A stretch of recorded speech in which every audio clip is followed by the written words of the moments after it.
Surprise দিতে চলেছি, সেই কারণে দেখো এই এক সেকেন্ড পিছনে কি বানাইছিস? এই এখানে হৃদয়দার আমাকে প্রচুর হেল্প করছে, প্রচুর ঘটনা ঘটাই ফেলেছে তো। হৃদয়টা দেখ তোর জন্য কি বানিয়েছে।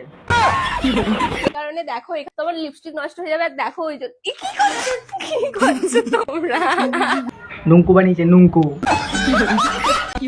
আর মানে ভিডিওটা ছাড়ার সময় এডিট করেও ছাড়েনি, ভালো হয়েছে আমিও বলবো। মানে হৃদয়দা তো ফু ফু করছে আর বাজে, ফু ফু করছে আর বাজে, ও বাবা, তুমি যে আবার কথা ঘোরাও। ও যে কি বানিয়েছে সেটা তুমি একবার বললে না। ফু করছে আর বাজে। ফুফু করছে নুঙ্কু না। আর সৌরভকে সারপ্রাইজ দেবো ভেবেছি, আমি খুবই এক্সাইটেড। আর এই মাত্র যে বেলুনটা ফোলালি ওই বেলুনটা দিয়ে আয়, দেখ এখন সারপ্রাইজ হয়ে যাবে আরো। হ্যাঁ, ওটা হাতে পেয়ে বলবে আমি এটা কোথায় রাখবো।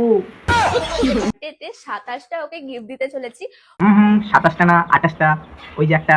আজকে হচ্ছে আমার বয়ফ্রেন্ডের 27 বছরের বার্থডে। আচ্ছা, তো জামাটা তুলে ওইভাবে ঘুরলি কেন ভাই? এখানে আমাদের গিফট রেডি, এখানে আমাদের বেলুন রেডি, আর ওখানে শ্রাদ্ধ বাড়ি মিনিস্টারের বর।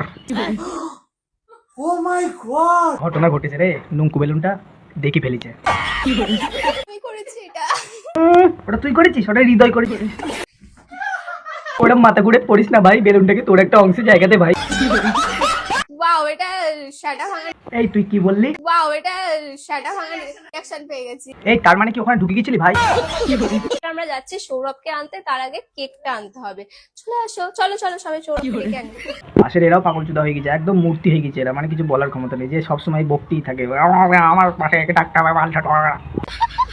কেকটা দেওয়াতে খুবই সুবিধা হয়েছে, তো সেই জন্য মা কেকের মধ্যে আমার চুলটা পড়লো না। তোর চুলটা ক্রিমের উপরে একটু সাজিয়ে দে।